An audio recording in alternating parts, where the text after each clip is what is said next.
포스코건설의 비자금 의혹을 수사하고 있는 검찰이 회사 차원에서 조직적으로 비자금이 조성돼 빼돌린 정황을 포착했습니다. 검찰은 체포된 베트남 전 법인장 박모 상무에 대해서는 조사 결과를 검토한 뒤 구속영장을 청구할 것으로 보입니다. 자원개발 비리 의혹과 관련해서는 특혜 의혹을 밝히는 데 초점이 맞춰지고 있습니다. 취재기자 연결하겠습니다. 조임정 기자. 네, 서울중앙지방검찰청입니다. 자, 검찰 수사에 속도가 붙는 모습입니다. 먼저 포스코건설 비자금 의혹과 관련해 긴급 체포된 전 법인장의 구체적 혐의가 무엇입니까? 네, 긴급 체포된 포스코건설 전 베트남 법인장 박모 상무에게는 업무상 횡령 혐의가 적용됐습니다. 지난 2009년부터 2012년까지 베트남 도로공사 사업을 진행하면서 하도급 업체에 지급할 대금을 부풀리는 수법으로 100억 원대 비자금을 조성한 뒤 그 가운데 40억 원을 빼돌린 혐의입니다. 박 상무는 지난 15일까지만 하더라도 참고인 신분으로 조사를 받았지만 20일 조사에서 피의자 신분으로 전환됐고 이후 하루 만에 긴급 체포됐습니다. 이미 지난해 8월 포스코건설은 자체 감사를 통해 비자금 조성 사실을 확인했는데요.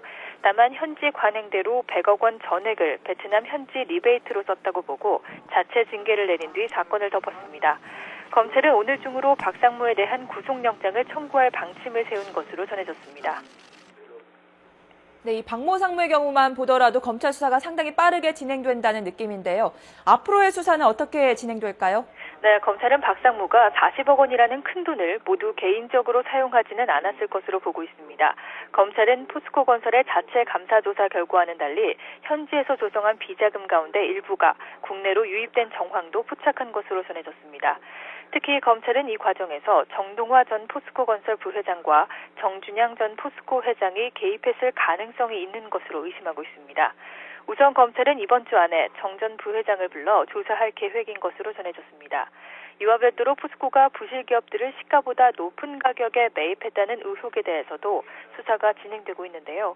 국내 기업들을 인수합병하는 과정에서 박영준 전 차관과 이상득 전 의원 등 이명박 전 대통령 측근들의 연루 여부가 핵심입니다. 검찰은 전 정권 인사들의 입김이 있었는지를 밝히는 데 수사력을 모을 방침입니다. 자, 그리고 이번에는 이 자원개발 비리 의혹에 대한 수사 부분도 짚어보죠. 검찰이 주안점으로 보는 부분은 어떤 겁니까? 네, 포스코건설과 마찬가지로 경남기업 역시 다양한 방식으로 특혜를 입었는지 여부를 밝히는 게 수사의 핵심입니다. 먼저 경남기업이 석유공사와 광물자원공사에서 460억 원을 대출받는 과정에서 심의 과정이 적절했는지 등 특혜가 있었는지를 살피고 있는데요. 최근엔 경남기업의 주채권은행인 신한은행에서 금융거래 내역을 건네받아 자금 내역을 살피는 동시에 은행권에서 특혜를 받은 사실이 없는지도 확인하고 있는 것으로 전해졌습니다. 검찰은 또 경남기업에서 2009년 계열 분리된 건물관리업체 대표 조모 씨를 소환해 조사한 것으로 확인됐습니다. 검찰은 해당 업체가 위장 계열사로 성전 회장 일가의 비자금 창구로 활용됐을 가능성을 염두하고 있는 것으로 전해졌습니다. 검찰은 경남기업 임직원들에 대한 소환 조사가 일정 부분 마무리되는 이번 주 안에 성완종 전 회장을 불러 조사할 방침입니다.